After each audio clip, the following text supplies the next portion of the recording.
Hola, buenas noches a todos. Como saben, la sesión semanal de residentes de cirugía pediátrica del Hospital Infantil de México. Yo soy Alfredo Domínguez Muñoz. Hoy vamos a hablar sobre malformaciones pulmonares congénitas. Y para hablar sobre este tema, invitamos al doctor Gustavo Teisier Morales, quien tiene una enorme experiencia en el manejo de estas malformaciones a nivel torácico. Y pues vamos platicando un poquito del doctor. Él realizó pediatría, cirugía pediátrica y cirugía de tórax y endoscopía en el Hospital Infantil de México Federico Gómez. Y como todo el mundo lo ha visto ahí en el servicio de tórax, él es médico adscrito a dicho departamento. La clase la va a presentar el doctor Efraín Esquivel Ramírez, quien es R4 de cirugía pediátrica del Hospital Infantil de México. La clase la supervisó el doctor Carlos Gutiérrez Ábalos, R8 de cirugía neonatal. Y pues ya saben, como es de costumbre, en estas sesiones cualquier duda o comentario que tengan la pueden ir haciendo con toda confianza en el transcurso de la clase. Sale, Fra, pues vamos comenzando. Bueno, gracias, Alfredo. Buenas noches. Como ya dijo Alfredo, hoy vamos a hablar sobre malformaciones pulmonares congénitas. Empezando rápido, estas malformaciones representan aproximadamente 90% de las lesiones pulmonares en pediatría. Todavía no se conoce bien cuál es la causa, la etiología de estas enfermedades, pero lo que sí sabemos es que conforme ha ido evolucionando la capacidad o la técnica de muchos de los estudios diagnósticos de imagen, también ha ido evolucionando el tratamiento de estas malformaciones. Entonces vamos a hablar un poquito más de eso porque ya incluso su tratamiento se divide en tratamiento prenatal y postnatal. Ahora, ¿cuáles son las malformaciones de las que vamos a hablar? Las malformaciones, la primera son malformaciones pulmonares congénitas de la vía respiratoria, que antes se conocían como malformaciones adenomatoideas quísticas congénitas, el secuestro broncopulmonar, que puede ser intralobar o extralobar, el enfisema lobar congénito y la atresia bronquial y las lesiones híbridas, que son alguna combinación de alguna de las anteriores que ya les comenté. Es importante recordar el desarrollo pulmonar porque a través de las 6 etapas del desarrollo del tejido pulmonar se van a poder presentar cualquiera de estas malformaciones. Por ejemplo, en la etapa embrionaria del desarrollo vamos a tener que se va a poder presentar la agenesia pulmonar o la agenesia lobular o lobar. En la etapa pseudoglandular, aquí vamos a tener origen de las malformaciones pulmonares tipo 1, 2 y 3, que vamos a hablar más adelante, el secuestro broncopulmonar y las obstrucciones de la vía aérea superior. También tenemos, denme 2 segundos nada más para poner el puntero porque no salió. Ahí está. También tenemos la canalicular, la hipoplasia pulmonar. En la sacular también se va a desarrollar las malformaciones pulmonares de tipo 4. Ya nada más es importante recordar que el periodo alveolar y el microvascular, que son los dos se van a terminar después del nacimiento hasta los 3 años de vida. Ahora, ya hablando del tema en particular, vamos a iniciar con las malformaciones congénitas de la vía respiratoria. Esta es la más común, es la más diagnosticada, tiene una incidencia aproximada porque no se conoce realmente la incidencia porque muchos de estos pacientes pueden cursar asintomáticos, es de 1.5 por cada 10,000 recién nacidos vivos. Lo importante de esta enfermedad es que se tiene que diagnosticar de preferencia de manera prenatal porque va acompañada de un riesgo de hidropesía.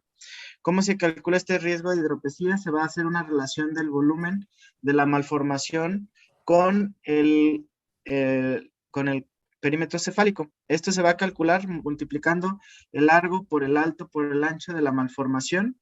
Eso lo vamos a multiplicar por una constante que ya conocemos que es 0.52 y eso por el perímetro cefálico. Eso nos va a dar un número. Si el número es mayor de 1.6, el paciente automáticamente tiene hasta 80% de riesgo de desarrollar hidropesía y como vamos a ver más adelante va a tener un tratamiento diferente. Si en cambio el paciente tiene un índice menor de 1.6 y no tiene, digamos, una malformación quística, un quiste que sea predominante, podemos tener hasta menos del 3% de riesgo de hidropesía. Como recordaremos, la hidropesía es una complicación grave en el paciente recién nacido, en el que vamos a tener polidramnios, vamos a tener ascitis, vamos a tener derrame pleural, en general vamos a tener un exceso de volumen. Entonces eso obviamente hace que el paciente esté muy grave. Desde antes, cuando se conocían ya como malformaciones adenomatoideas quísticas, existe una clasificación de un médico que se puso a ver cuál era la característica histopatológica de cada una de las lesiones y la diferenció en 5 tipos, del 0 hasta el 4. El tipo 0, que es la clasificación de Stoker, son quistes múltiples y son de tamaño variable. El tipo 1, que es la más común, del 60 al 70%, son quistes múltiples o puede ser un quiste único, son más de 2 centímetros. Aquí una de las características es que mínimo uno va a ser de más de 10 centímetros. En cambio, las tipo 2 van a ser múltiples, van a ser los quistes pequeños, menos de 1 centímetro. En la tipo 3 van a ser quistes sólidos o múltiples dispersos y van a ser de menos de 2 centímetros. Y en la tipo 4 también son único o múltiples y van a ser de un tamaño variable. Aquí podemos ver ejemplos de varios de estos tipos.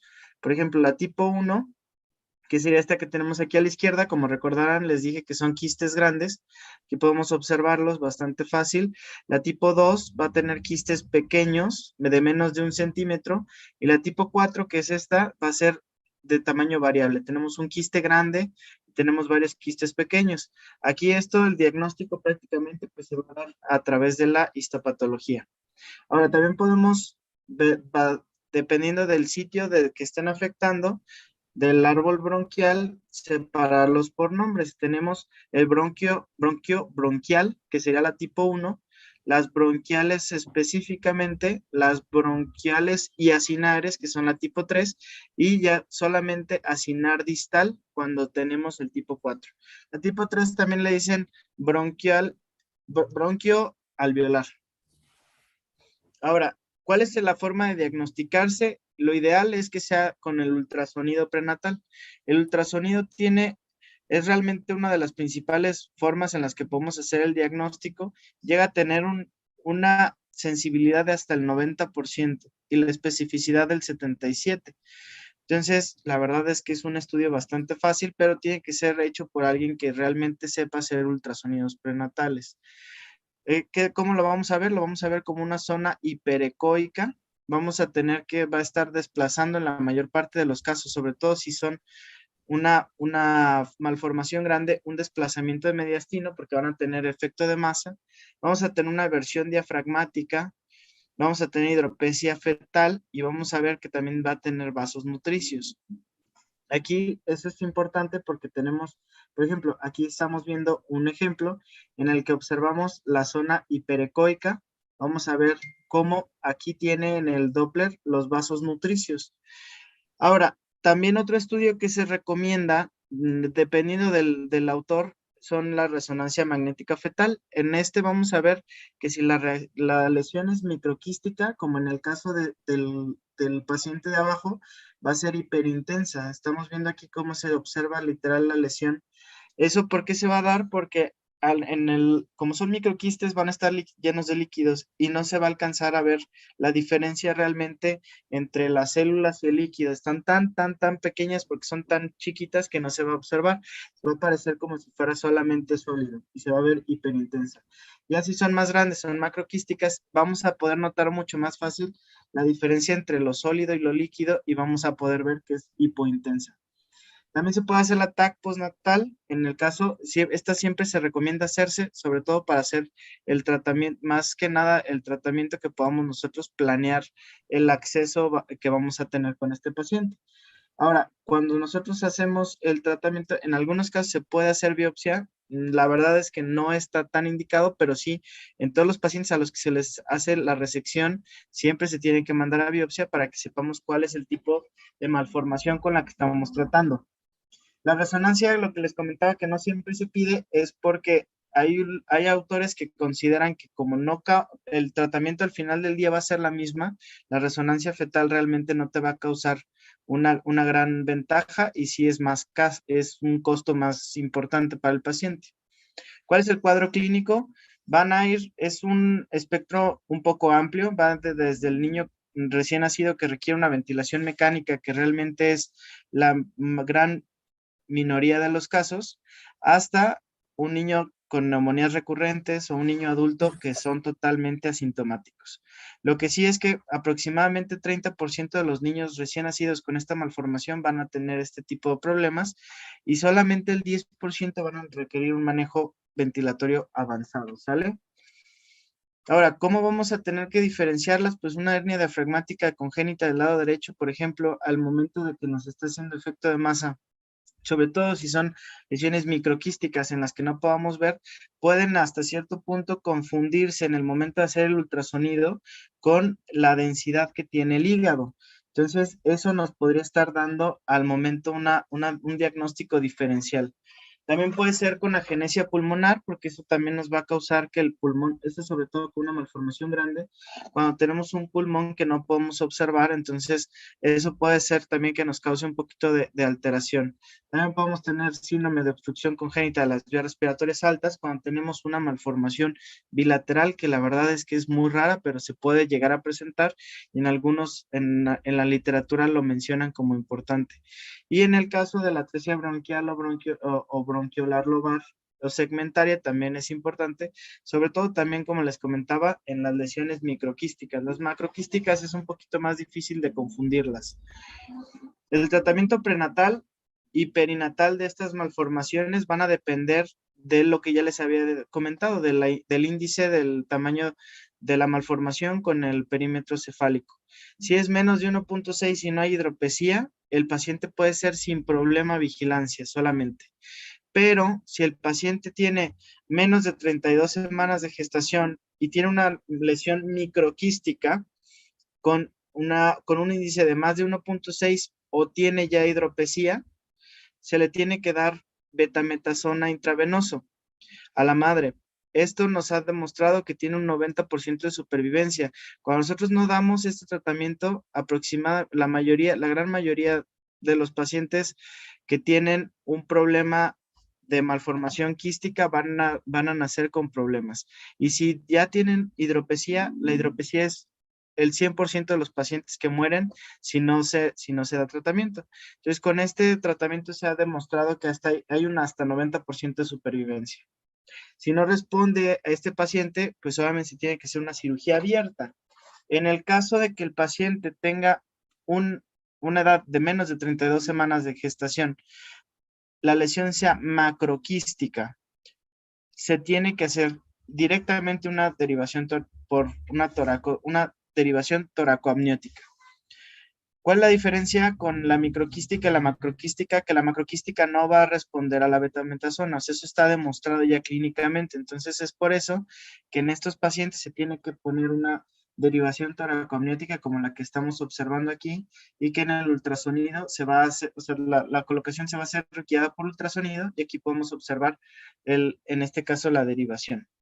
En el caso de que el paciente ya tenga más de 32 semanas, independientemente si es macroquística, microquística, si es más de 1.6 o menos de 1.6, el tratamiento automáticamente tiene que ser un tratamiento que se conoce como EXIT, que es que el paciente nazca de preferencia por parto y que durante el parto no se haga el alumbramiento. Entonces va a ser una cirugía que va a estar apoyada por la placenta. El tratamiento postnatal ya es una lobectomía.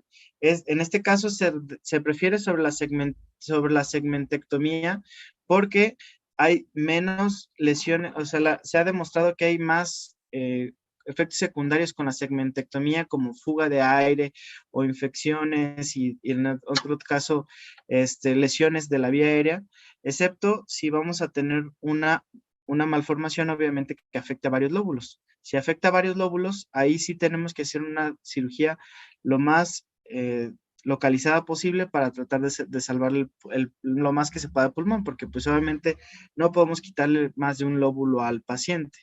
Si son lesiones ya muy grandes, y nosotros nos damos cuenta desde el prenatal, lo ideal es que se siga haciendo el tratamiento éxito, o sea, que sea bajo apoyo placentario. Y el paciente que tenga una malformación que sea sintomática, siempre se tiene que quitar. Esto es importante. El tratamiento siempre va a ser quirúrgico y en todo se tiene que quitar. Pero en los pacientes que están asintomáticos se sugiere que sea hasta las 6 a 8 semanas de vida.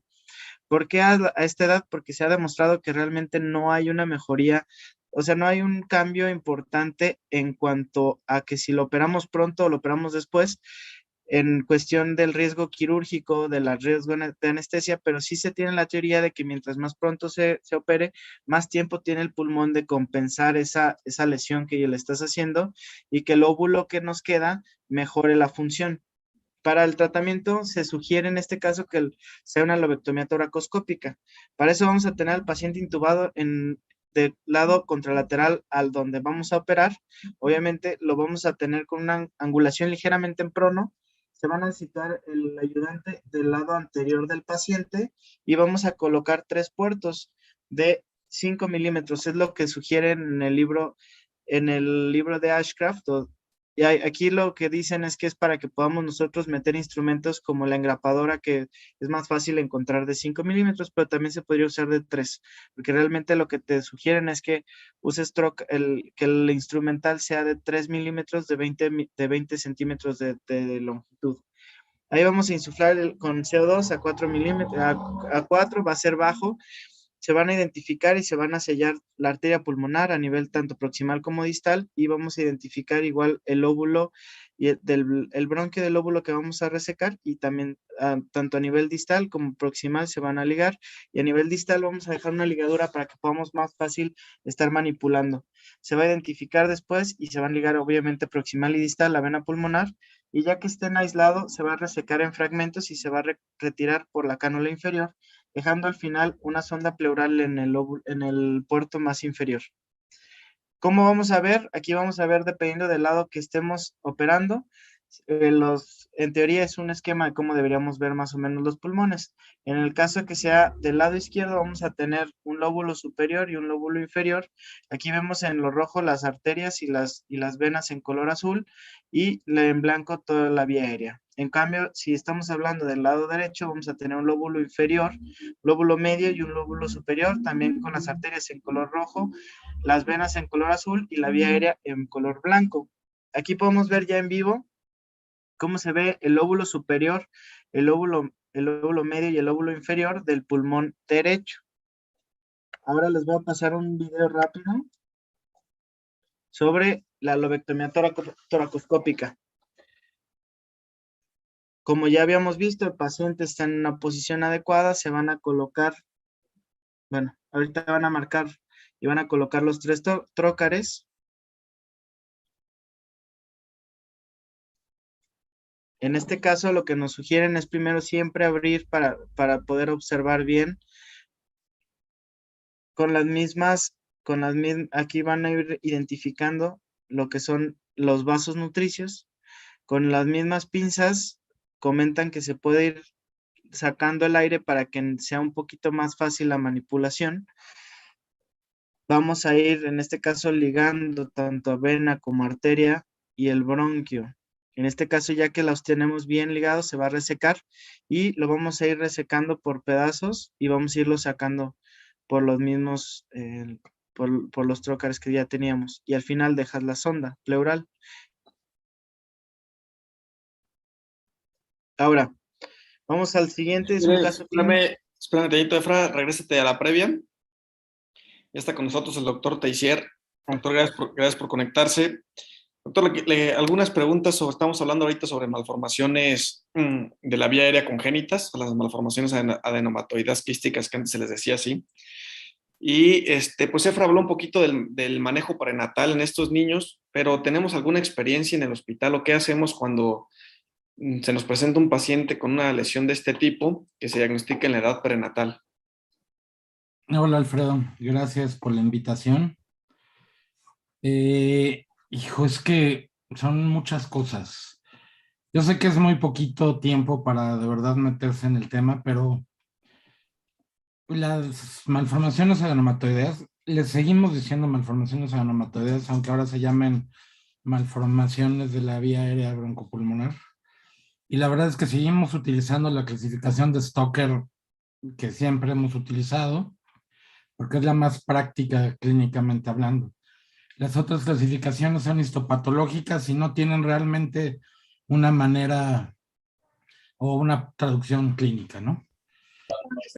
El manejo prenatal, o sea, lo que tienes que tener en cuenta siempre con una malformación adenomatoidea es que es un espectro enorme de lesiones, que puede ser en la mayor parte una lesión asintomática, pero que puede comportarse exactamente igual que una hernia diafragmática con hipoplasia pulmonar y una hipertensión pulmonar muy severa después del nacimiento. Eh, la verdad es que es indispensable que un materno fetal un médico materno fetal con experiencia se involucre. Sí, generalmente lo puedes llevar solo con ultrasonidos, pero la resonancia magnética tiene un papel importante, sobre todo pronóstico. Lo que más te importa a ti como cirujano es que los papás sepan qué esperar cuando nazca su bebé. No es lo mismo una malformación que está comprimiendo y desplazando el mediastino en un niño que tiene datos de insuficiencia cardíaca prenatal y que tiene hidrops, a un niño que está teniendo un desarrollo completamente normal. Un niño que está haciendo hidrops fetalis, tienes que avisar a los papás que sus posibilidades de vida postnatal son muy bajas. Eh, Generalmente los ginecólogos tienden a pintarlo como algo que no va a haber problema. Muchas veces ni siquiera te avisan hasta el momento en que van a hacer. Y nuestra labor es concientizar a los ginecólogos de que no siempre es así, de que sí, muchas veces nacen sin dificultad, pero que yo he visto muchas adenomatoideas que nacen y fallecen a las horas por la hipertensión pulmonar. Uno de los factores importantes, no escuché si lo mencionaron, es el de de la diámetro cefálico comparado contra el volumen torácico, que siempre tenemos que tener en mente para saber si va a requerir alguna intervención en útero. La verdad es que puncionar los macroquistes solamente tiene indicación cuando el índice cabeza-tórax es de muy mal pronóstico. Cuando está cercano al 100% de mortalidad, es cuando está indicado poner una derivación toracomniótica. La verdad es que no les va muy bien con la derivación. Es muy difícil puncionar todos los quistes, aunque sean macroquistes. Hay malformaciones que tienen un quiste único y ese sería el candidato ideal para derivar el quiste, pero son las más raras. Generalmente son muchos quistes. Eh, el procedimiento de EXIT en malformación adenomatoidea es un procedimiento que no hacemos. Es lo mismo que una hernia diafragmática. Si el problema es que es una malformación muy grande, desplació el mediastino y comprimió el pulmón contralateral, el problema es que se formó un pulmón hipoplásico. La cantidad de vasos sanguíneos que tiene ese pulmón son muy pocos y ese continente para la sangre, para el volumen circulante es tan pequeño que causa hipertensión del todo el sistema. Entonces, si tú vacías la cavidad, si tú quitas la adenomatoidea, si tú la desinflas, ya no importa porque los vasos están hipoplásicos y la hipertensión pulmonar se va a presentar. No sé qué más, Alfredo. Ok, doctor. Yo me puedo seguir. Sí, sí hablamos un poquito del índice, lo puso Efra, así como usted comentaba, y pues igual se menciona un poquito sobre el mal pronóstico que tiene estas malformaciones cuando son grandes en la edad prenatal. Katy tiene una pregunta, adelante, Katy.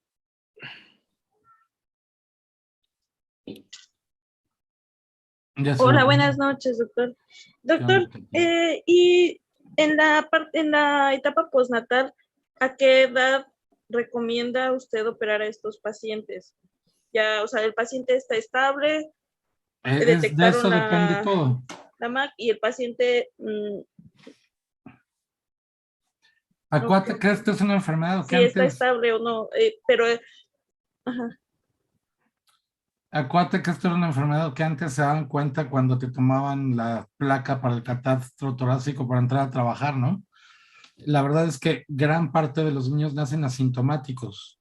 Y si ese niño nace asintomático, haya dicho lo que haya dicho el diagnóstico prenatal, te haya dicho lo que te haya dicho el materno fetal, si ese niño nace, que debe de nacer por parto, no dejen nunca que lo saquen antes, porque también eso pasa.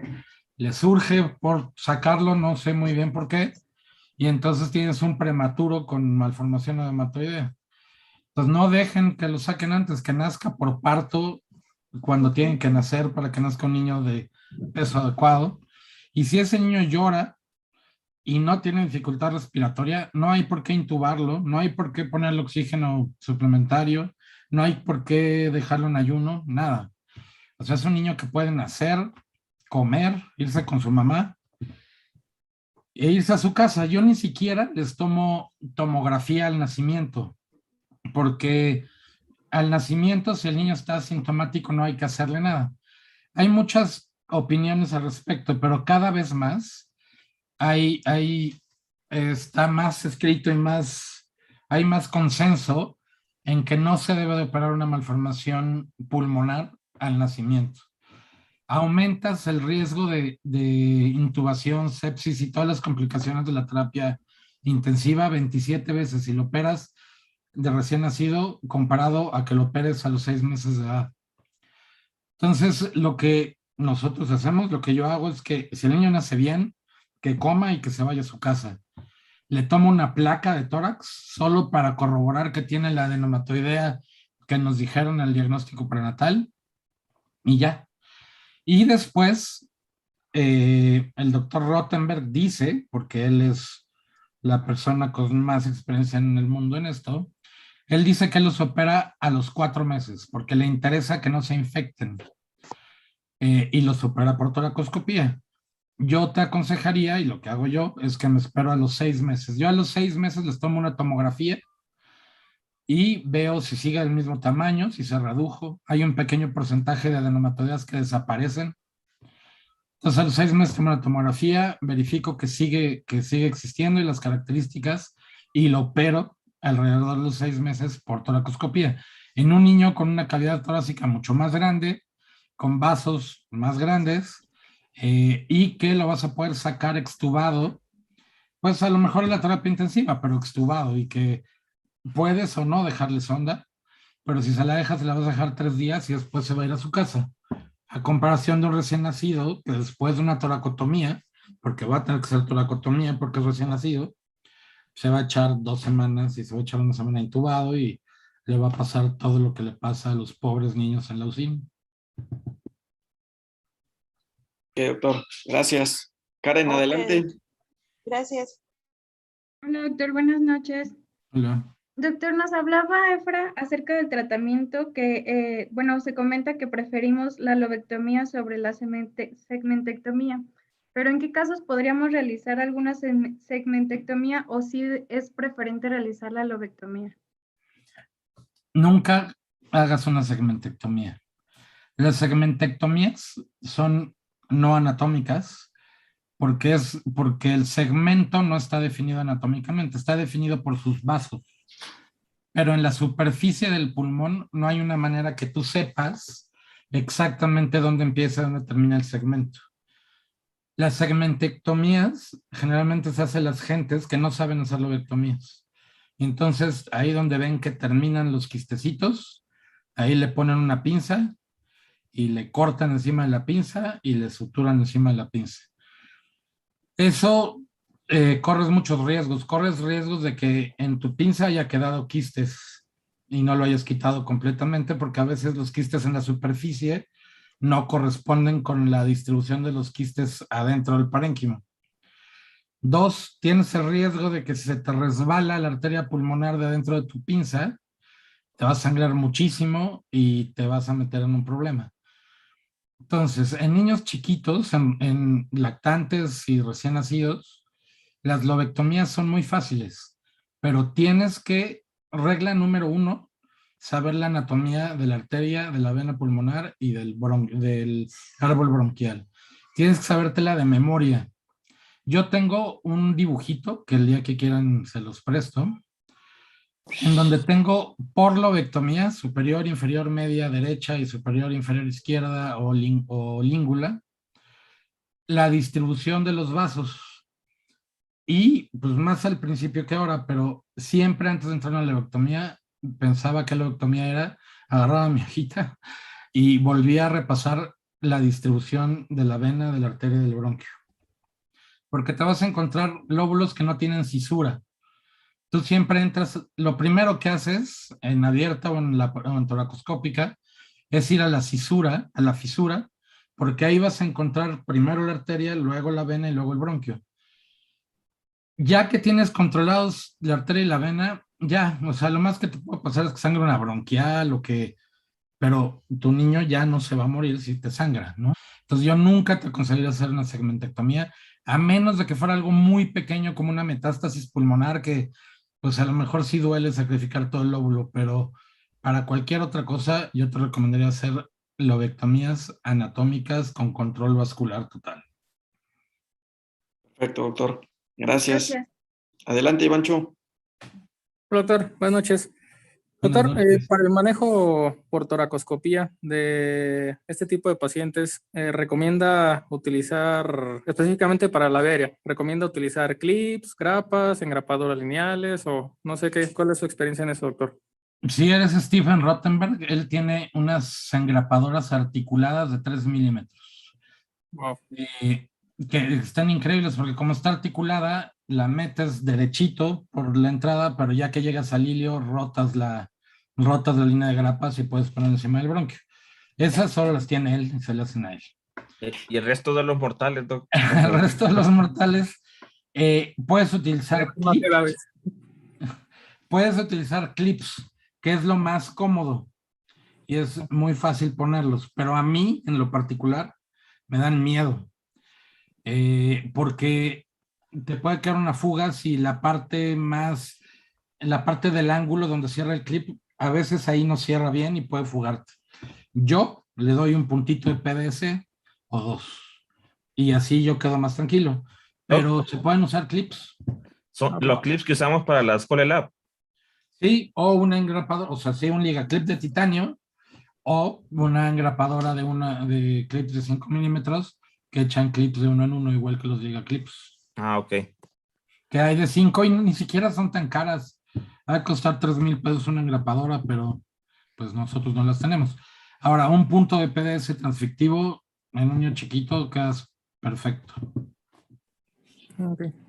Doctor, preguntan cuáles serían los pasos críticos al momento de hacer una lobectomía toracoscópica en un paciente con esta lesión. ¿Cómo resumiría o cuáles serían los puntos claves para...? Crítico en la lobectomía, cualquiera de todas las lobectomías, es uno, si puedes, intubar el bronquio contralateral. O sea, si es una lobectomía derecha y puedes intubar el bronquio izquierdo para dejar vacío el pulmón derecho, es una gran ayuda. Sobre todo en toracoscópica, es casi un requisito, porque si no, tienes que utilizar mucho neumotórax, tienes que ponerle CO2 a la cavidad y estar batallando contra la presión del ventilador. Y eso, a veces, si no tienes un muy buen anestesiólogo, puede empezar a batallar y puede empezar a desplazar el mediastino y se acaba abriendo, ¿no? Entonces, eso es uno, control, intubación selectiva de la vía aérea. El segundo es identificar plenamente los 3 lóbulos, o los 2 lóbulos, dependiendo de qué lado estés. Porque muchas veces no tienen cisuras completas, hay veces que no tienen cisuras. Y a veces, aunque suene tonto, no es fácil encontrar cuál es el superior, cuál es el medio, cuál es el inferior. Sobre todo si tienes una malformación muy grande que está comprimiendo alguno de los otros 2. Y si no lo identificas bien, puedes acabar quitando el lóbulo que no era. Y ya que lo sacas y ves que adentro se quedó el de los quistes, pues es muy desagradable, ¿no? Y la otra es completar correctamente la cisura. Cuando no tienes una cisura completa anatómica por nacimiento, la tienes que hacer tú. Si tienes armónico, eso es una gran ayuda porque el armónico sella. Entonces puedes hacer la cisura, tienes que identificar muy bien tus 2 lóbulos, identificar los vasos y cortar alrededor de ellos. Nosotros, por ejemplo, que no tenemos armónico, lo hacemos con bisturí y con las manos y se puede, no es muy difícil, pero es mucho más fácil con armónico. Y ya que tienes identificado el lóbulo, hecha la fisura completa, entonces ir por la arteria, después ir por la vena y después ir por el bronquio. Y ya.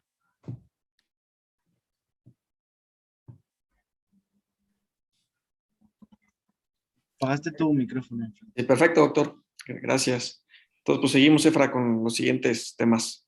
Bueno, entonces vamos a ver un caso clínico. En este caso es una madre de 36 años con un embarazo reportado como normoevolutivo, en el que obtenemos un producto por vía vaginal de 38 semanas de gestación con Apgar 8-9. Al momento que lo llevan al área de USIN, o el área de alojamiento conjunto presenta dificultad respiratoria y que requiere intubación orotraqueal. Al momento de tomarle la radiografía, se puede visualizar esta lesión. Entonces, no sé si hay alguien que nos pueda ayudar a describir qué es lo que observa en la radiografía. Adelante, algún voluntario. Chuy, a ver, adelante. Bueno, me quitó el lugar el Chuy. Adelante, Busti, vas.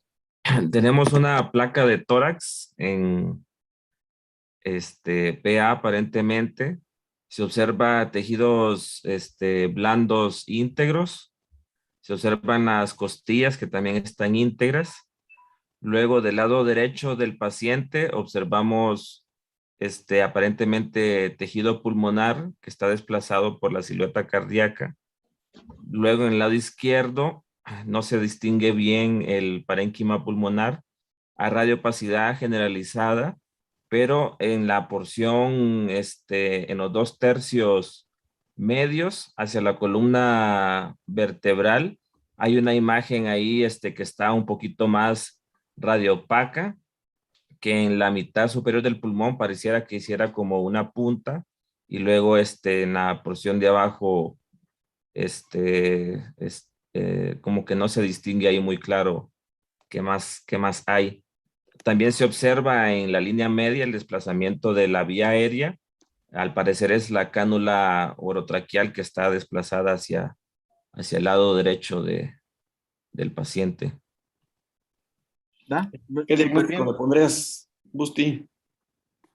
Pues pensaría yo que es una malformación adenomatoidea, aunque no le digamos así ya. Sobre todo la lesión que está un poco más radiopaca en la parte de abajo del paciente con desplazamiento. Ok. Ahí es muy difícil saber si es una adenomatoidea, ¿no? O sea, como que lo que más yo diría es, o sea, donde yo más llegaría es a decir que tiene una consolidación basal izquierda. Ok. Está desplazando el mediastino, que está causando efecto de masa y desplazando el mediastino, ¿no?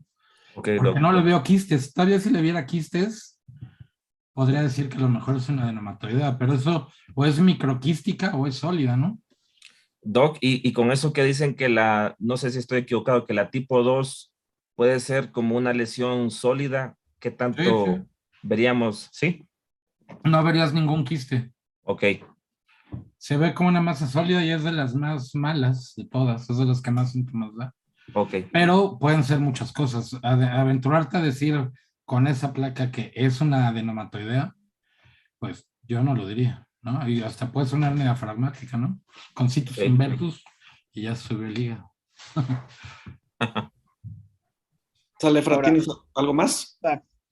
Sí, ahora le tomaron un estudio de control que justamente estaban pensando que fuera una hernia diafragmática o algo que le estuviera desplazando el mediastino y observaron, en este caso, tiene un vaso ahí, ¿no? Vaso nutricio. Ahí ya nos cambia la jugada. Ay, ¿qué dirías, Busti? No, pensaría que es un secuestro. Hijo, un secuestro de ese tamaño.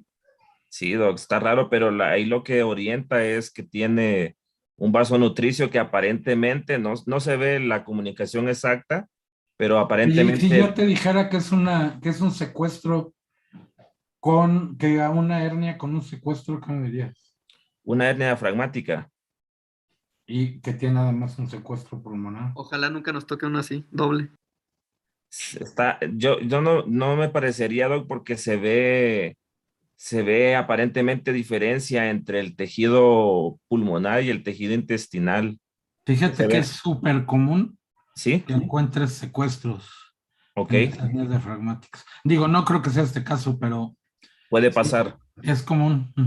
Entonces, cuando estás bajando todo del tórax al abdomen, de repente ve una arteria que trae un pedazo de pulmón pegado. Ya. Carlos, tú que creo que fue tu caso, ¿no? Maestro Charlie. Pues yo les digo, la recomendación es que no se casen. O sea, está bien cuando vayan a estudiar para el examen de consejo, lo que sea, vayan con todos los diagnósticos diferenciales y como dice el doctor, no den diagnósticos apresurados al principio porque si no, sí se comprometen. Ya. Entonces, inclusive no preguntes qué le tocó al otro ni nada porque te quedas con esa idea y vas a ver así en túnel. Entonces, tú pregunta todo en general y ve preguntando clínica y ves si hay más imágenes y siempre pregunta si hay más imágenes o tú qué más pedirías. Para salir de esta duda, ¿qué más pedirías? Yo pediría una rayos X tóraco-abdominal, una simplita, y vería cómo está la distribución del aire para orientarme cómo están las asas intestinales. Porque esta tomografía tiene medio contraste oral también, ¿no? Sí, es Sí, que doctor, Se ve el también oral. intestino, sí se ve ahí las asas como más, y se ve el intestino abajo, ¿no? sí, Por lo menos del lado izquierdo. sí. ¿Tienes más imágenes, Efra? No, esas eran las últimas. ¿Tú qué opinas, Iván, que levantaste la mano? Pues ya puso la respuesta. Pero un secuestro de este tamaño, o sea, y el pulmón, ¿estaba secuestrado todo el pulmón? Sí, doctor, es un caso que encontré, ahora sí que este sí lo encontré en internet. Wikipedia, güey. Oye, yo Fue nunca he de un- visto antes de un llegar al archivo de un una- secuestro de todo un pulmón, ¿eh? Lo hizo con Paint, maestro. Bien, Efra, Dice bien. ahí la arteria nutricia con Paint. Ahí yo creo que lo que ayudaría es un estudio que te permitiera ver mejor los vasos, ¿no? Para Sí, salir de la de duda. hecho, justo en la discusión era lo que comentaban, que era una lesión muy grande a la que normalmente estaban acostumbrados. Por eso primero pensaron en una hernia, pensaron en muchas otras cosas antes del secuestro pulmonar. Porque sí, usualmente las lesiones, si tengo un poquito más de imágenes más adelante, son lesiones mucho más No, pequeñas. y no se queden con esta imagen de un secuestro pulmonar, ¿eh? No es lo típico, ¿no, Doc? Eso no es un, bueno, digo, a lo mejor sí es, pero no es, esto es un secuestro pulmonar. Esa imagen de arriba a la derecha con un vaso que sale directo de la aorta, que se nutre de la circulación sistémica y que puede ser intralobar o extralobar, que generalmente tienen forma de pirámide, aunque esto esté circular. Pero un pulmón secuestrado, hijo, puede ser una cimitarra, pero de ahí en fuera no se me ocurre. Ok. Entonces, pues, si quieres, sigue la Efra desde el principio del secuestro. Una pregunta nada más aprovechando que está doctor. ¿Las cimitarras, doctor, siempre usualmente son más comunes del lado derecho o puede ser indistinto? Ok, Siempre. ok, Es un drenaje venoso anómalo derecho ok. que se cura con una neumonectomía. Entonces, ya hablando como tal del secuestro broncopulmonar, es aproximadamente el 10% de las malformaciones pulmonares congénitas. Es importante recordar que esto se conoce o se define como un tejido pulmonar normal o displásico que no va a estar funcional, o sea que va a estar separado del árbol traqueobronquial normal y que va a recibir siempre suministro de sangre arterial sistémico y que va a tener un retorno venoso que puede ser sistémico, pulmonar o mixto. Este se puede dividir en dos tipos diferentes, extralobar o intralobar. El intralobar esto se va a diferenciar por la pleura. Si está por dentro de la pleura, entonces va a ser intralobar, y si está por fuera, va a ser extralobar. Esto se va a dar por el momento en el que está el desarrollo. Si se da antes de que se desarrolle la pleura, va a ser intralobar. Si se da después, la malformación se presenta después, se va a convertir en una malformación extralobar. Lo más común es que las malformaciones intralobares puedan tener el retorno venoso es más bien pulmonar, pero también se puede presentar mixto o incluso sistémico, pero normalmente va a ser el retorno venoso pulmonar cuando son intralobares. Aquí podemos ver cómo el intralobar, como les comentaba, comparte la pleura visceral con el pulmón. Aquí observamos cómo está la pleura y por dentro de la pleura está el secuestro, y el retorno venoso va a ser usualmente a las venas pulmonares. En cambio, el extrapleural, que es el que tenemos acá, vamos a tener la pleura y vamos a tener por fuera la malformación, y usualmente el retorno venoso va a ser puede ser tanto pulmonar como sistémico o mixto. En este caso, se va a observar una masa hipoecoica homogénea. Aquí podemos observar en una toracoscopía el vaso nutricio que usualmente viene de la aorta. Bueno, no usualmente, el vaso nutricio es de la aorta. ¿Cuál es el diagnóstico? También se supone, o idealmente se tiene que hacer de manera prenatal. En este caso, el ultrasonido, sobre todo con ultrasonido Doppler, que nos permite ver el vaso nutricio, es muy importante. También se puede hacer una resonancia magnética fetal, como la que nosotros estamos observando, en la que también vamos a observar aquí la malformación. Como decía el doctor, tiene una forma como tirando a cono o pirámide. En el caso del TAC simple y contrastada, se sugiere ya que esa es postnatal y se sugiere que sea también para planear el tratamiento quirúrgico. Y pues obviamente, como todas las otras malformaciones, vamos a tener que tomar una biopsia para tener el resultado de patología. Aquí en esta radiografía es una más típica. Vamos a observar una lesión que se encuentra basal del lado izquierdo y es un poquito más, digamos, característica. Ahora, en cuanto a los síntomas, usualmente nosotros en el paciente con el secuestro extralobar vamos a tener pacientes que van a tener problemas de neumonías, vamos a tener pacientes, el intra va a ser de neumonías y el extralobar usualmente va a ser problemas de infecciones, de dificultad respiratoria. Entonces, extralobar, enfermedad, dificultad respiratoria, intralobar, infecciones recurrentes. El tratamiento, igual, en el caso de que sean pacientes con un alto riesgo de hidropesía o que ya la hayan presentado, se puede hacer una derivación toracomniótica. También se ha descrito eliminación de los vasos nutricios con rayo láser de contacto. La verdad es que no, o sea, leí que es un tratamiento que todavía es muy poco extendido su uso. Y ahora, el tratamiento ya postnatal es el 100% de los pacientes se sugiere que se haga la resección. Y se sugiere que se haga entre las 8 a las 10 semanas de vida extrauterina, es lo que comenta en el libro de Ashcraft. Refieren ahí lo mismo que era para favorecer un poco la cuestión de la compensación pulmonar, del tejido pulmonar en los pequeños. Ahora, el tratamiento extralobar se puede hacer con embolización percutánea que se recomienda, o más bien no se recomienda, sino que se ha descrito en niños grandes y en adultos. La desventaja de este problema es que si nosotros hacemos una embolización, solamente estamos matando, o sea, solo estamos bloqueando la circulación nutricia, pero realmente no le estamos quitando la porción del tejido que no está conectado. Entonces, estamos dejando adentro la lesión, a pesar de que podamos estar controlando la cuestión vascular. Y la otra, que es la normal, es la resección con ligadura y división de la vasculatura sistémica, que es lo que se recomienda en la mayoría de los pacientes. Aquí en esta imagen podemos ver cómo se está haciendo la embolización percutánea, cómo tenemos la visualización de la mayoría y luego ya después del medicamento, cómo queda embolizada las arterias. ¿Cuáles son las indicaciones para cuando es extralobar? Es un suministro vascular sistémico que sea muy grande. Son lesiones grandes con compresión del parénquima pulmonar que esté alrededor o que tengan desplazamiento mediastinal.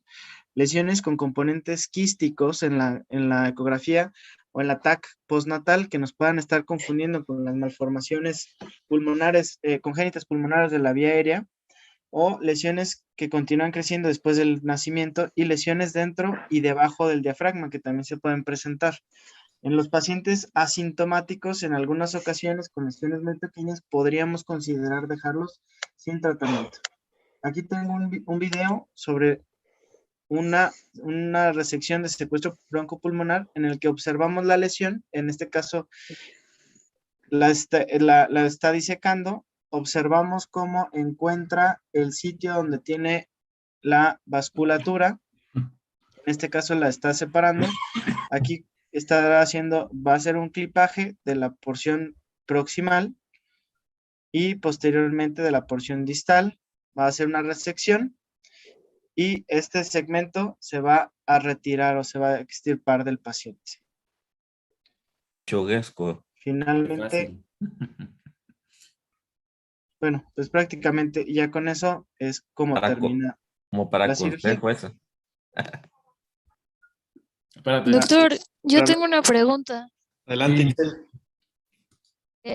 En esos casos, por ejemplo, yo había visto que a veces embolizan el vaso con coils y no sé si ayude a que baje y sea más fácil la cirugía. O sea, ¿sí lo hemos hecho nosotros o de primera instancia no?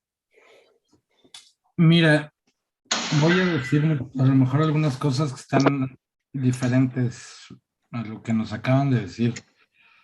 De hecho, hay mucha polémica actualmente acerca de si los secuestros pulmonares deben de quitarse o no. Como en todas las malformaciones pulmonares existe la leyenda de que se malignizan, ¿no? Pero no es algo que tengamos muy claro por la poca incidencia de diagnóstico que hay de secuestros pulmonares. La verdad es que no es tan fácil hacer el diagnóstico prenatal como de una adenomatoidea.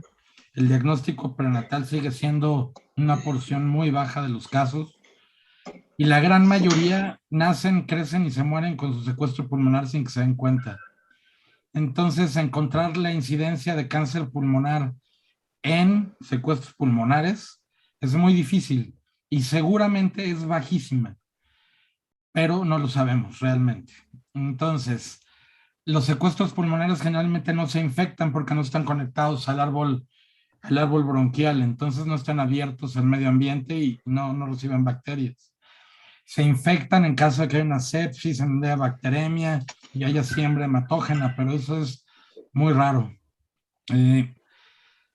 Sí, los coils por supuesto que sirven en casos como el que nos pusieron hace rato, que era un pulmón completo secuestrado.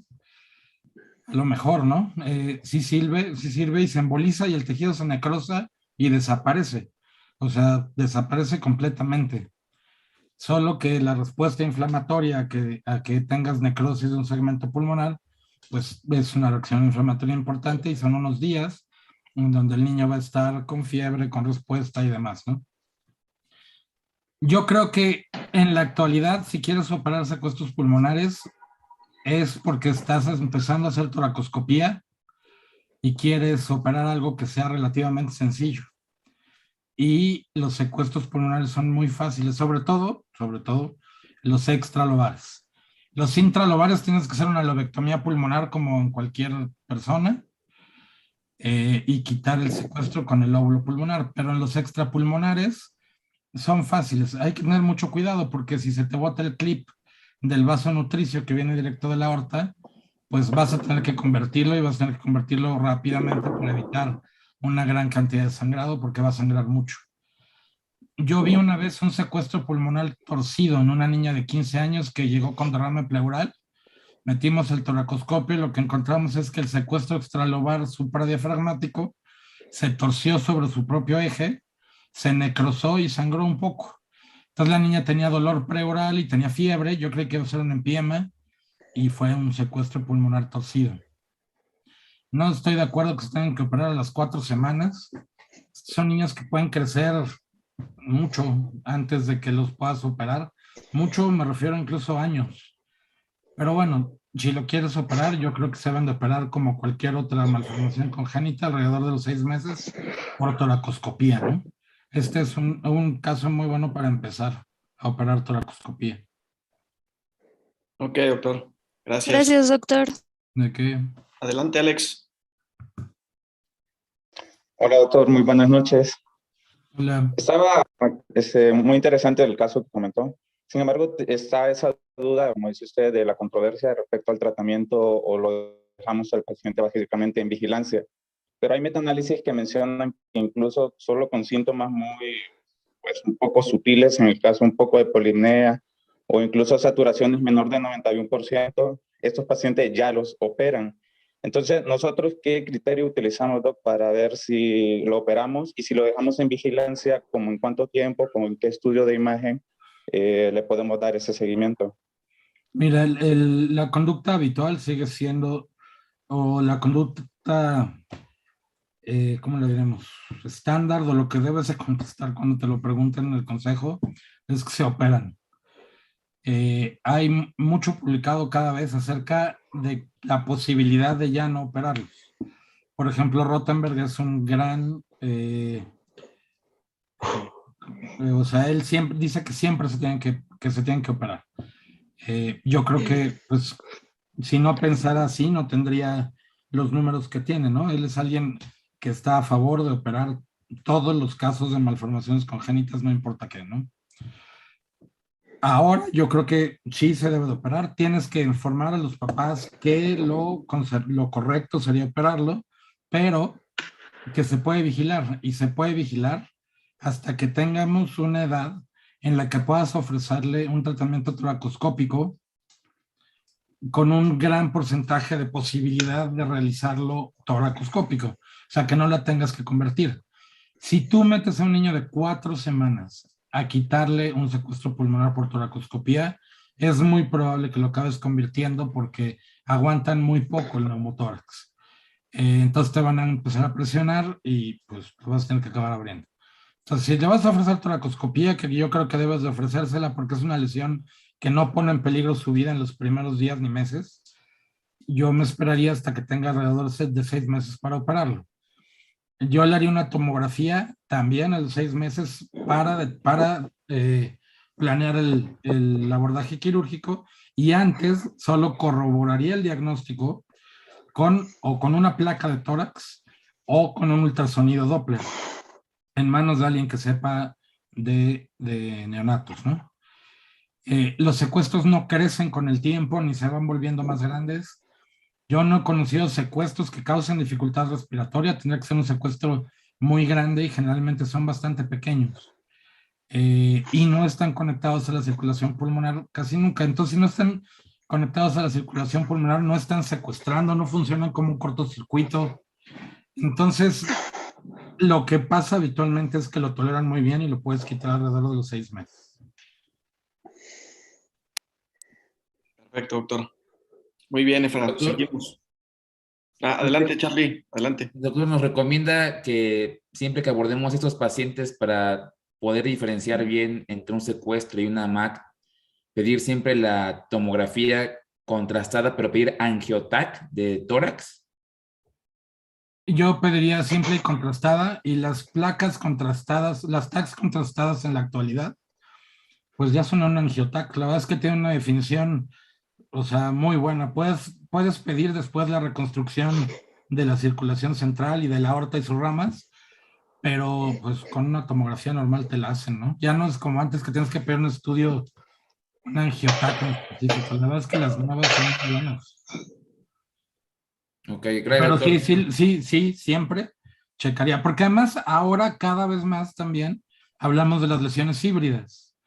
Entonces no es raro que patología te reporte un secuestro con componente de adenomatoidea, porque los patólogos son mejores. Otra cosa que me acabo de acordar, nunca jamás se toman biopsias de estos, ni de las adenomatoideas, ni de los secuestros, ¿eh? O sea, se toman biopsias excisionales, se manda la pieza a patología, pero no, bueno, imagínate una biopsia de una adenomatoidea, pues en primera quítale un pedazo y luego sutura los quistes, ¿no? Y en segunda, pues como para qué, si ya estás ahí, quítala y ya veremos qué es, ¿no? De todas maneras, no es un tejido normal ni sano. Gracias, doctor. Adelante, Fran. Bueno. En este caso, tenemos a un recién nacido varón de una pareja no consanguínea. El embarazo aparentemente es normoevolutivo, igual que el parto. Pesó 3,400.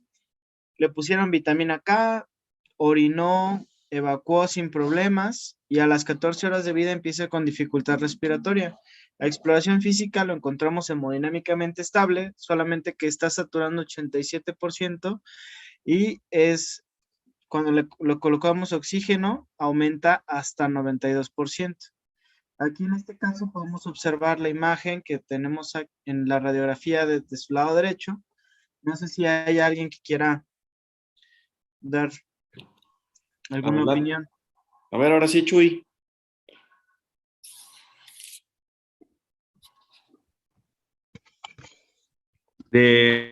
Bueno, del lado del hemitórax derecho se ve que está desplazando toda la silueta cardíaca hacia el lado izquierdo. No se alcanzan a ver no alcanzo a ver ninguna lesión como tal. No se alcanza a ver, bueno, del lado inferior de la base sí alcanzaría a ver un poco que se encuentra más radiopaco, y pues me llama la atención que toda la silueta pues se ve del lado izquierdo. Ahí igual las costillas se ven muy horizontalizadas, y de igual se ve un poco desplazada la vía aérea hacia el hemitórax izquierdo. Los semidiafragmas no se logran ver bien los ángulos. Entonces, Ahora, de ahí en cuanto a la exploración que me pones, igual pues me llama la atención que no se encuentra inestable, que no está inestable, y que pues nada más la saturación está ligeramente disminuida. Entonces, ¿Le pedirías algo? sí, pues con esta para mejorar un poco el diagnóstico, pues una lateral y pues una tomografía para ver si encontramos algún otro tipo de lesión. Sale, Fran, la que sigue. perfecto.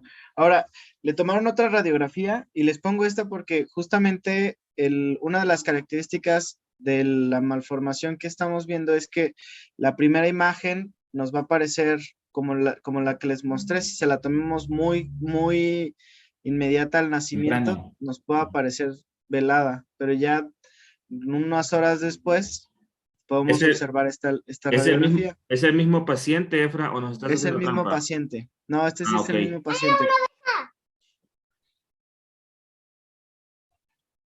Ok, Aquí Efra. está la tomografía que le pidió Chuy, en que podemos observar ya la evolución de la malformación. Ya con eso. Normalmente, perdón, Está bien.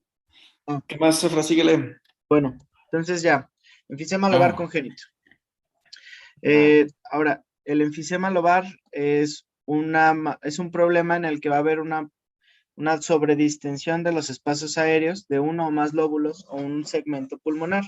Esto obviamente se va a acompañar con compresión y desplazamiento de las estructuras que se encuentran adyacentes. Tiene una prevalencia más o menos de 1 en cada 20,000 a 30,000 recién nacidos, y usualmente es más frecuente en hombres. Y van a ser menos del 10 al 14% de las malformaciones pulmonares. Lo más común es que se encuentra en el lóbulo superior izquierdo, el 40-60%, del derecho va a estar el 20 al 30%, y en el lóbulo medio del 20 al 35%. Es importante que lo habitual es que solo afecte a un lóbulo. El 50% de estos casos se va a desconocer cuál es la causa. En el otro 50 se van a clasificar si es intrabronquial, extrabronquial o bronquiales difusas. En el caso de que sean intrabronquiales, usualmente el problema es que el cartílago de los bronquios es muy blando. Entonces eso va a hacer que colapsen y que hagan un efecto de válvula en el que el aire puede entrar a los pulmones, pero ya no pueda salir. En el caso de extrabronquial, puede darse en algunos casos en los que hay alguna estructura externa que esté comprimiendo los bronquios y eso nos esté causando igual ese mismo efecto de válvula. Y finalmente las difusas usualmente se van a dar por infecciones. Como les dije, el lóbulo superior izquierdo usualmente es el más afectado. Ahora, ¿cómo vamos a tener el cuadro clínico? Usualmente son pacientes recién nacidos o lactantes que van a tener insuficiencia respiratoria. Hasta aproximadamente 25% de los pacientes con esta patología van a tener problemas al nacimiento de dificultad respiratoria, que puede ir desde un aleteo o sea, son desde datos muy básicos o muy sencillos, como el del caso clínico, hasta pacientes con necesidad de intubación orotraqueal. En este caso, al 50% de los pacientes aproximadamente van a presentar algún dato de dificultad respiratoria antes del primer mes. El diagnóstico igual se puede hacer con un ultrasonido prenatal, no es tampoco tan fácil. Como decía el doctor, tiene que hacerlo un médico que sea especializado en ultrasonidos prenatales. También se sugiere, como en todos, hacer una tomografía postnatal para ver cuáles son las características de la lesión y más o menos planificar la cirugía. Y aquí podemos ver cómo están las lesiones en las que observamos el pulmón hiperinsuflado que está afectado. Y siempre es importante que casi todas bueno, de hecho todas las malformaciones que hemos platicado tienen un efecto de masa, entonces van a desplazar hacia el lado contralateral. ¿Cuál es el tratamiento en el perinatal y prenatal? Si son menores de 28 semanas y tienen una hidropesía fetal, hay que hacer una cirugía fetal. Ahí no hay de otra. Es lo que comentan en el libro de Ashcraft. Y si nosotros tenemos un paciente con hidropesía fetal, pero es ya más de 28 semanas, se puede considerar el tratamiento de éxito. Si el paciente no tiene hidropesía, no hay necesidad de hacer el tratamiento. O sea, el tratamiento se hace ya con el paciente en el periodo postnatal sin ningún problema. Aquí la única indicación para el tratamiento prenatal es la presencia del hidrops fetal. ¿Cuál es el tratamiento? Es igual a base de lobectomía. Pueden ser los pacientes con asintomáticos. Se puede dejar solamente en vigilancia y no realizarse una resección. En el caso de que tengas pacientes con síntomas leves, se puede hacer ya una lobectomía programada. Y si es un paciente con síntomas graves, en el caso que tenga necesidad de intubación orotraqueal, etcétera, se sugiere una lobectomía abierta urgente. Aquí tenemos los pasos para hacer una toracotomía posterolateral. En este caso, siempre tenemos que considerar el punto más inferior de la escápula, 1 centímetro por debajo y siempre por debajo del pezón. En este caso, se sugiere la incisión a nivel de la línea media axilar. Y vamos a llevarla hasta por debajo de la clavícula. Aquí nosotros tenemos dos opciones, hacer la técnica conservadora de músculos o en la que vamos a incidirlos. Si va a ser la técnica conservadora de músculos, como lo estamos observando aquí, el serrato lo vamos a hacer hacia superior y anterior, y en el caso del dorsal ancho va a ser hacia inferior y posterior. De la otra forma es incidir sobre los músculos y de igual forma llegando hasta los músculos intercostales, donde vamos a hacer una disección ya después de haber cortado con mucho cuidado para ir disecando la pleura. Después de eso nosotros vamos a seguir disecándola y con ayuda de un hisopo vamos a ir abriéndonos un poquito más de espacio. Aquí tenemos un video de una lobectomía abierta, en el que van a hacer, primero nos va a marcar el sitio donde va a hacer la incisión. Está marcando igual más o menos entre la escápula y el cuerpo vertebral. Va a ser su incisión. Una vez ya que hizo la incisión, ya pasamos la toracotomía. Está en este caso disecando los lóbulos de la manera que, en este caso, la lesión está en el lóbulo superior, está empujando el lóbulo inferior y va a liberar lo que es el ligamento pulmonar inferior, que va a facilitar que el lóbulo inferior, al momento de resecar el superior, haga un poquito más de compensación. En este caso, igual está buscando el hilio pulmonar para poder hacer el control vascular y de los bronquios, y finalmente va a hacer la resección de la lesión.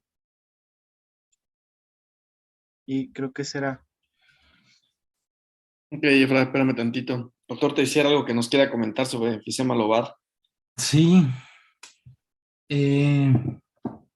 A ver, regrésate las diapositivas. Primero, no hay diagnóstico prenatal de enfisema lobar porque se tiene que llenar de aire para que tenga enfisema. O sea, y mientras no ventile, pues no hay enfisema. Entonces, no hay diagnóstico prenatal. Lo que sí hay, lo que pasa es que tú pusiste al final otra entidad que se llama atresia bronquial. Y la atresia bronquial es no rara, sino rarísima. Y sí, cuando tienes un bronquio que no tiene luz, el lóbulo se empieza a llenar de secreciones, como cuando pones un balón traqueal o como cuando ligas un bronquio, se empieza a llenar y se empieza a hacer grande. Pero la atresia bronquial es la excepción, o sea, es una entidad extraordinariamente rara. Yo nunca he visto una. Y he visto atresias laríngeas y he visto atresias traqueales, pero bronquial nunca. Entonces, el enfisema lobar congénito nunca tiene diagnóstico prenatal. Siempre nacen normales y empiezan a llorar y generalmente tienen APGARs muy buenos y llegan a la cuna como si no tuvieran nada. Y conforme empiezan a respirar, lo que tienen generalmente es un mecanismo de válvula en la entrada del bronquio, que puede ser por un quiste broncogénico que está apretando y colapsando parcialmente el bronquio, que permite la entrada de aire, pero a la hora que quiere salir ya no puede salir y eso va aumentando el tamaño del lóbulo, o que puede ser una compresión extrínseca, o que puede ser malasia bronquial. Y eso va haciendo que conforme pasan las horas, el cuadro vaya aumentando. 2, se puede vigilar un enfisema lobar, pero se puede vigilar horas. Esta es la única malformación congénita que se tiene que operar al nacimiento y se tiene que operar rápido porque llega un momento en que comprime completamente las cavidades derechas del corazón, hace insuficiencia cardíaca y se muere. Entonces sí, cuando tú lo diagnosticas, pues te da tiempo, si el niño no tiene gran dificultad respiratoria, a lo mejor te da tiempo a hacer una tomografía y pasarlo al quirófano. Pero yo nunca daría de alta a un niño con enfisema lobar para programarlo en 2 o 3 semanas, ¿no? Es la única que se tiene que operar al nacimiento.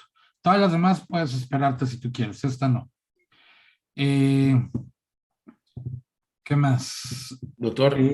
No se puede hacer técnica extrapleural para ninguna lobectomía. Tú en tu técnica quirúrgica pusiste que con un hisopo separas la pleura y luego metes una gasita, como hacemos para la atresia esófago o como cuando lo hacemos para operar cualquier estructura mediastinal. Si yo voy a operar tráquea, si yo voy a operar esófago, diafragma, conducto torácico, perfecto, es el abordaje ideal porque te mantiene el pulmón controlado y después no vas a tener que dejar sonda pleural. Pero aquí tienes que entrar a la cavidad pleural porque el pulmón está en la cavidad pleural y tienes que encontrar los vasos. Cuando entras a una lobectomía no buscas el hilio pulmonar. Si vas a hacer una neumonectomía, ahí sí te creo que vayas y busques el tronco de la arteria pulmonar del lado que quieras operar y la vena y el bronquio principal y ligues todo y lo quitas todo. Pero si vas a hacer una lobectomía tienes que entrar por la fisura pulmonar. Si es superior, por la fisura principal. No tienes que liberar el ligamento pulmonar inferior para trabajar en el superior, sí lo tienes que liberar para trabajar en el inferior. ¿Qué, Alfredo? Carlos, quería preguntar algo, doctor. Adelante, Charlie. Doctor, digamos que estamos en un hospital donde nace este paciente que tiene una dificultad respiratoria que va empeorando y no estamos cerca o en el hospital para atenderlo de urgencia. En este caso, ¿es válido que se le ponga una sonda pleural para tratar para evitar que siga comprimiendo el hilio, el mediastino?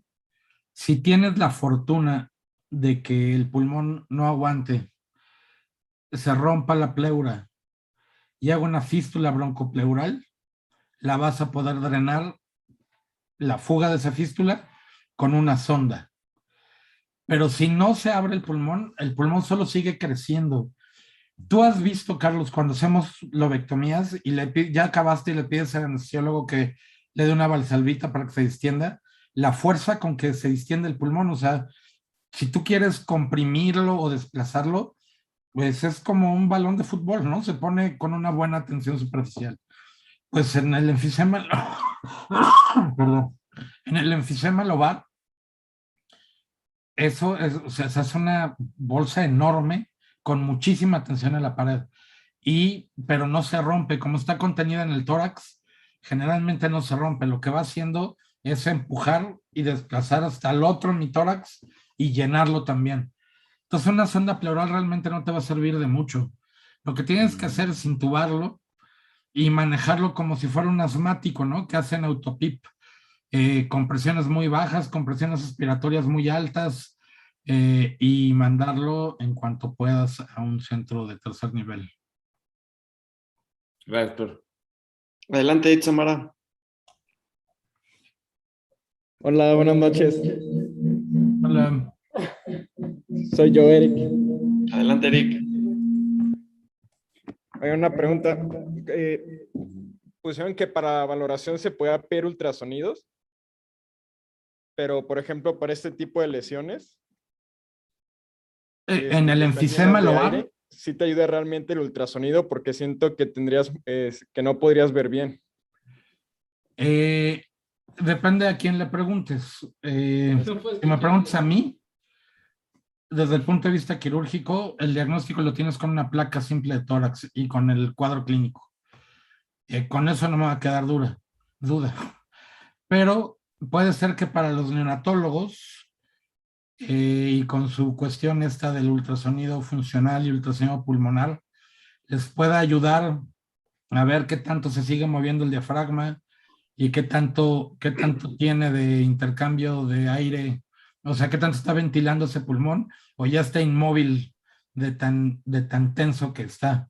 Pero para nosotros la verdad es que es un niño que nace bien y que lo pasan a la usina a las 6 horas de vida porque empezó con un poco de quejido y un poco de polimnea, y a las 8 horas de vida ya está desaturando y ya lo están empezando a intubar, y todo es una placa, y en la placa ves una densidad diferente o una radiopacidad diferente en ambos emisores, y ya vas a empezar a ver cómo se desplaza el mediastino. Con eso tienes para operarlo. Ahora, si quieres hacerle un TAC para orientarte acerca de cuál es el lóbulo que está enfisematoso, pues puedes hacerlo, pero si está mal el niño, ni siquiera esperes el ataque, ¿eh? El niño va a mejorar en cuanto le abras el tórax. En ese momento que salga el pulmón del tórax, va a mejorar el retorno venoso y va a mejorar todo. Gracias, doctor. Gracias. Doctor, y otra pregunta. ¿Estos pacientes siempre se manejan con toracotomía o es posible hacerlo toracoscópico también? Siempre con toracotomía. No puedes hacer cavidad, está enorme el lóbulo. Solo que lo agarraras empezando, pero yo no te lo recomendaría. Es precisamente lo que más te dificulta hacer una lobectomía toracoscópica, es no poder desinflar el pulmón. Y en este nunca puedes desinflarlo. No puedes. De hecho, lo quitas y sigue inflado. Sigue enfisematoso. Y si nos pudiera decir los puntos claves de una toracotomía abierta. Bueno, valga la redundancia, una toracotomía. Ok. Otra cosa, la toracotomía con preservación muscular tiene su utilidad, aunque no sepamos muy bien, no hay claridad de si de verdad ayuda a que haya menos dolor y de verdad ayuda a que haya menos secuelas postoperatorias. Pero bueno, dándole el beneficio de la duda, te sirve muy bien para algunas intervenciones en el tórax, pero te reduce el campo visual porque tienes los dos músculos, uno anterior y otro posterior, que por más que los retraigas y por más que los jales, pues te quitan abordaje, te quitan espacio. En este padecimiento, uno de los grandes problemas es que tú puedas meter tu mano, desplazarlo para poder ver la fisura y poder ver los vasos, porque está muy grande. A veces está tan grande que no te deja ver nada. Y si te estás usando una lesión chiquita, pues ni va a salir el óvulo completamente para poderlo mover, y no te va a dejar bien. Entonces yo para un enfisema te recomendaría hacer una incisión completa de los músculos desde la línea axilar anterior, rodeando por debajo la clavícula, la escápula, perdón, hasta atrás. Hay que dejar muy bien separados los dos planos para que a la hora de cerrar puedas unir los músculos y no quede con la escápula. Una de las complicaciones a largo plazo más comunes es la escápula alada, que la escápula no queda sujeta a los músculos infraescapulares y entonces se levanta y eso estéticamente se ve mal y puede limitar algunos movimientos. Entonces, siempre deja una porción de músculos debajo de la escápula para que en tu plano muscular a lo de cerrar puedas volverla a fijar a sus músculos. Y deja muy claritos, separa muy bien tus planos para que puedas cerrar todos los planos y dejarlos íntegros.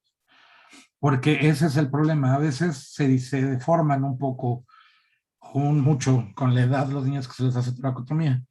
Otra cosa es que a veces los adultos quitan una costilla para entrar. Nosotros nunca hacemos eso. La cavidad torácica del niño es muy elástica y permite que entres sin tener que quitar costilla. Las quitamos a veces cuando son reoperaciones y están fusionadas, pero si no, no. Entonces eso es uno, que tengas que veas perfectamente y lo mismo, que secciones, que consigas una fisura total, completa, que te deje ver los vasos. Si no la tienes, la formes, identifiques los lóbulos antes que cualquier otra cosa. A veces entra si hay adherencias porque se infectó, porque tiene un empiema además o lo que sea. Bueno, lo primero que se hace es meter tu mano, despegarlo todo, sacar el lóbulo superior, sacar el lóbulo inferior, verlos y despegarlos completitos.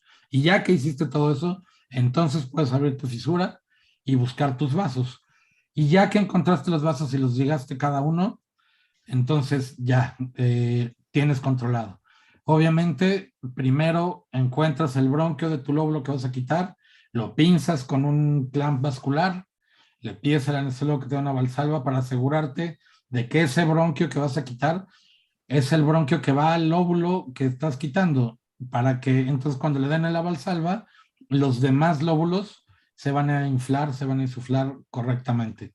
Porque sí puede ser a veces, sobre todo en estas que son tan grandotas, que estés ligando arterias, venas o bronquios que no son de tu lóbulo, que son de o lóbulo superior, del lóbulo inferior, no del lóbulo que tú querías quitar. Entonces, esta es una cirugía súper anatómica, completamente anatómica. Nunca metas una pinza y le cortes y sutures, porque eso solo trae tragedias, ¿no? Sangrados masivos o que cortes lo que no querías cortar, ¿no?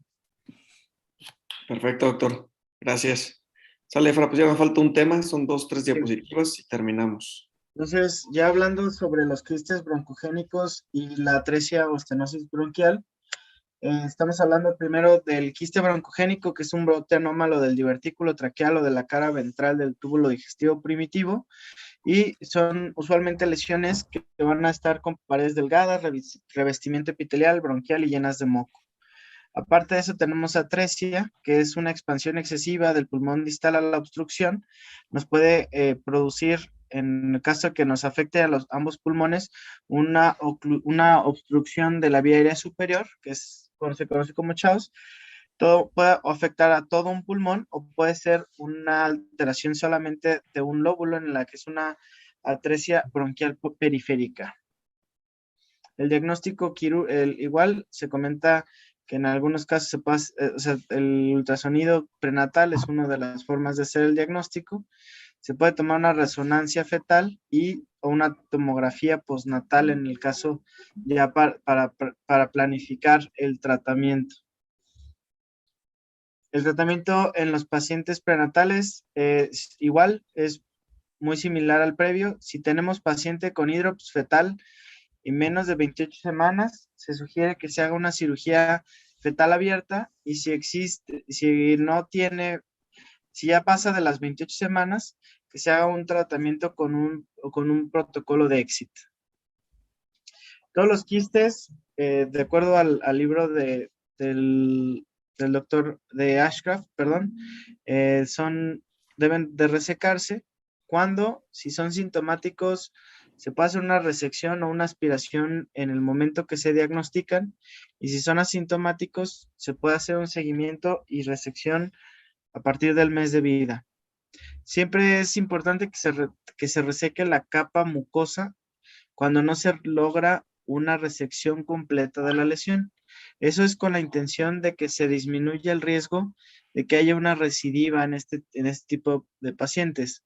Y pues prácticamente, creo que esa es la última. Nada más, lo importante siempre es que en el caso de los pacientes con quiste, pues se tiene que hacer una resección, aspiración, y pues siempre es importante resecar o quitar la capa mucosa para evitar la recidiva. Gracias, Efra. Doctor Teixeira, ya nada más para terminar, algunos puntos importantes sobre el quiste broncogénico.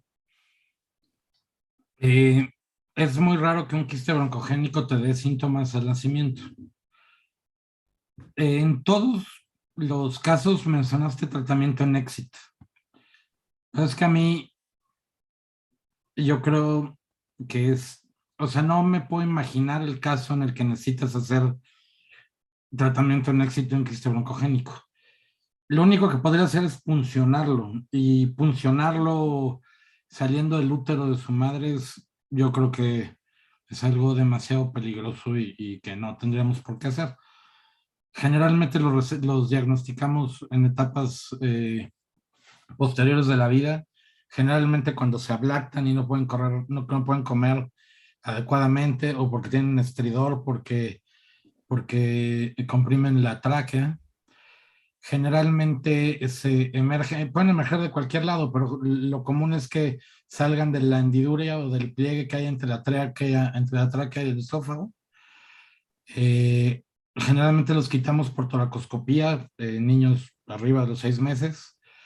Se quitan fácilmente, pero sí hay veces que están tan adheridos a la tráquea o al esófago que puedes hacer una lesión y puedes hacer un hoyo, y entonces lo que haces es destechas el quiste, quitas lo más que puedas y dejas la porción traquealo-esofágica, pero sí quemas la mucosa por el riesgo de que se vaya a malignizar más adelante, ¿no? Esta es otra de las que suponemos que se puede malignizar la mucosa porque está displásica.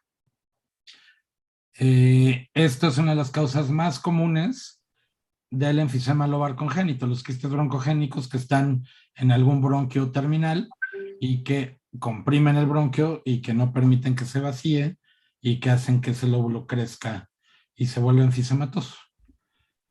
Y pues nada más. Perfecto, doctor. Pues muchísimas gracias. No nos queda más que agradecerle por su tiempo y la disposición de participar con nosotros. Gracias a ustedes. Gracias, doctor. Gracias a todos, Efra. Gracias por tu clase. Y pues nos vemos la próxima semana. Buenas noches.